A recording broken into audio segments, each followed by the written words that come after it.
What's up, YouTube? Been a couple of weeks. I specifically skipped last week because I knew I had a few changes coming in the reef that I wanted to give time to adjust and give the bow front a little time to adjust to being set up, as my last video was a few days after setting it up. But here we go. As you can see, 100-gallon. Everybody's doing great. I lost a opaline gourami the other day, and it kept wanting to swim directly between those two power heads and would get just sort of bounce back and forth between them. So I tried to save it and move it down to the side of the tank, and the first thing it did was make a beeline right back over there and ended up just sort of getting himself sucked to the side overnight, and out of his own stupidity didn't make it. Everybody's out and about waiting to get fed, as I have not done that today, which is nice. Not often that the bicker comes out to play.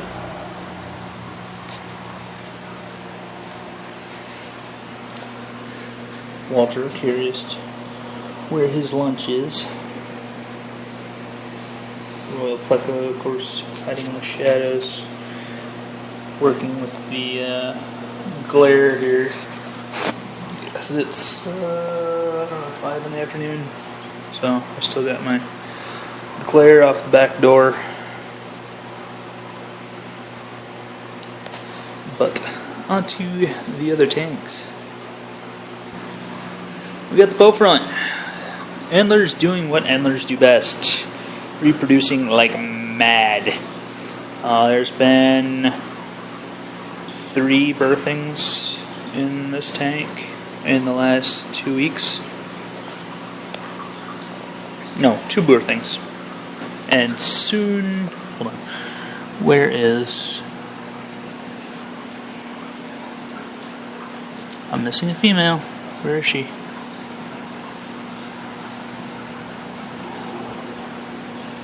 There she is. Okay, there's been 3. Because she was quite large last night. But yeah, between the 2 females, there's been 3 birthings in here in less than a month. So there is baby antlers everywhere. There's baby shrimp everywhere.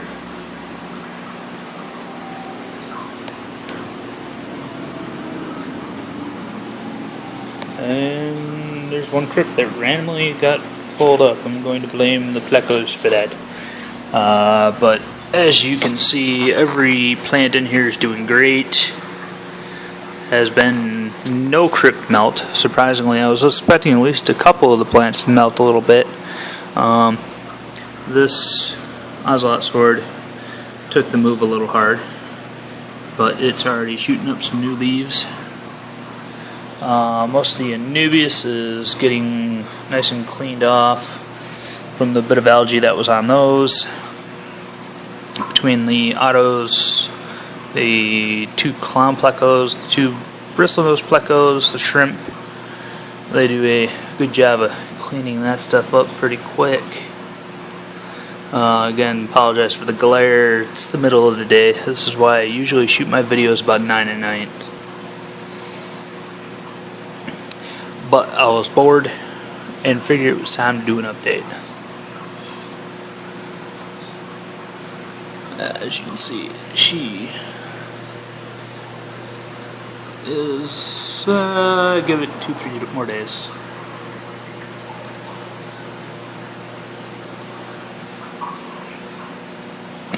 She's starting to get squared off, not quite there yet though. Which I think, last I tried to count, I counted 35 antlers total, including the 3 mature and all the fry.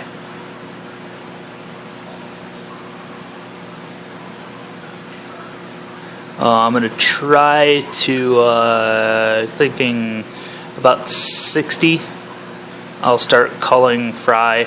I don't want them to get too populated and to the point where they will start to nibble on my shrimp. But at the time, I do also want a relatively busy tank,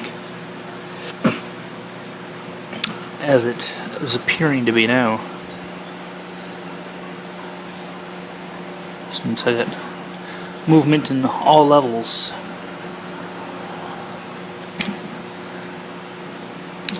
But onto the reef, with lots new there. Alright, last update, there was those 3 fish. And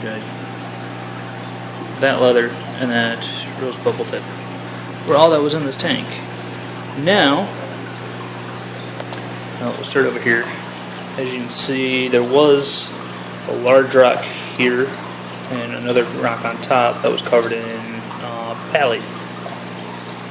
Traded that rock with a friend, who in turn gave me this acan,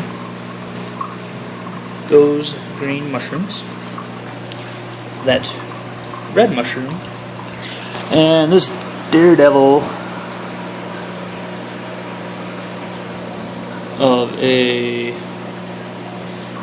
bubble tip anemone that has latched on to the bottom side of the rock and then decides during the day to roll over and just leans up into the crack of that rock to get light.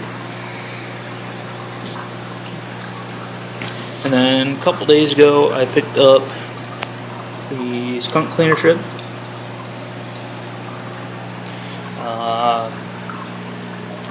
I think it was Friday. I went and I got the Duncan. Those are Tropic Ice Zoas and Blastomusa merletti. And it is Raptor's Peace Fabia.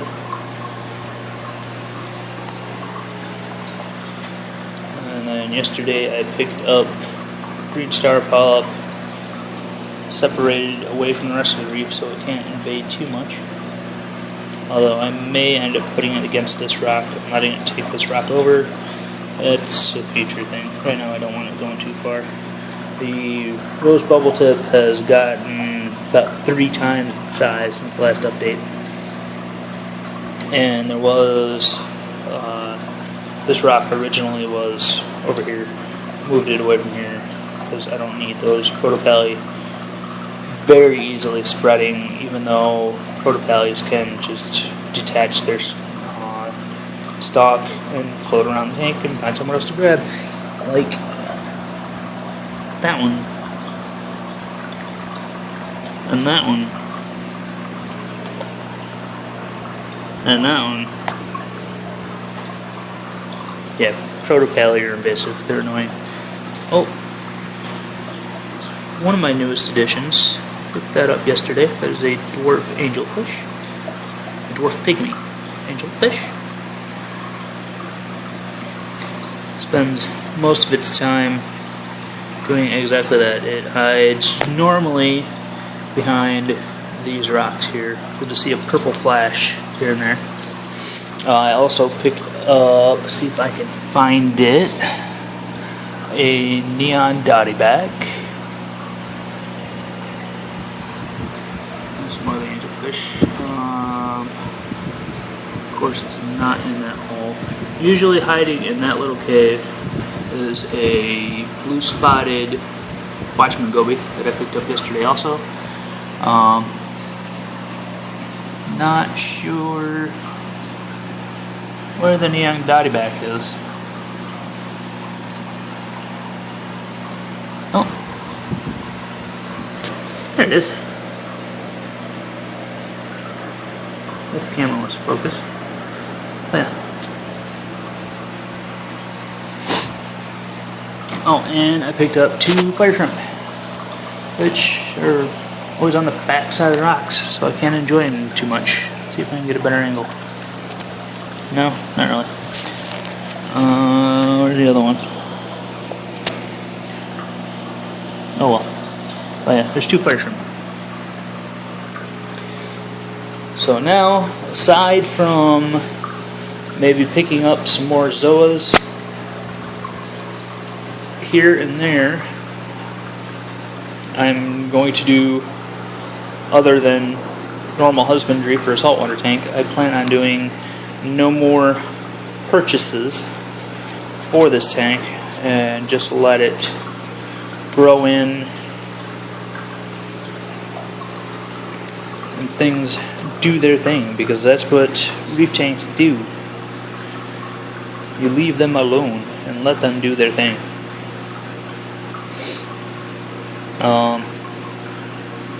The same friend that gave me the couple of corals in trade for the rock, she also has a green bubble anemone.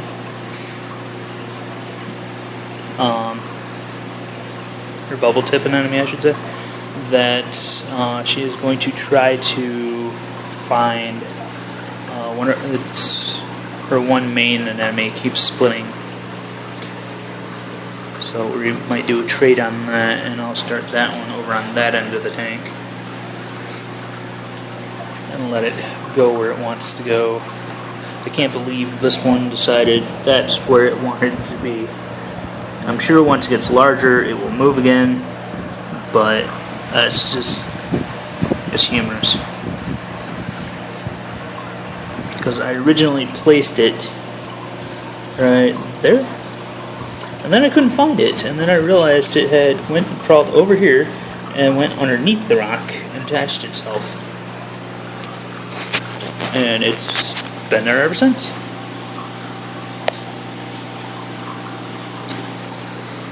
So that is the update for this week.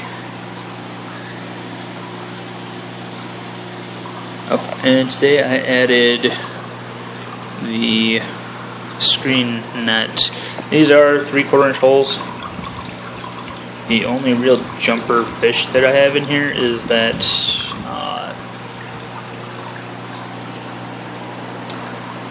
Watchman Goby, who is much thicker than a 3/4 inch hole, so I'm not worried about that being too narrow of a hole for him to get out of. I do need to make some covers for these back access points. I have some acrylic that I'm just going to use for that.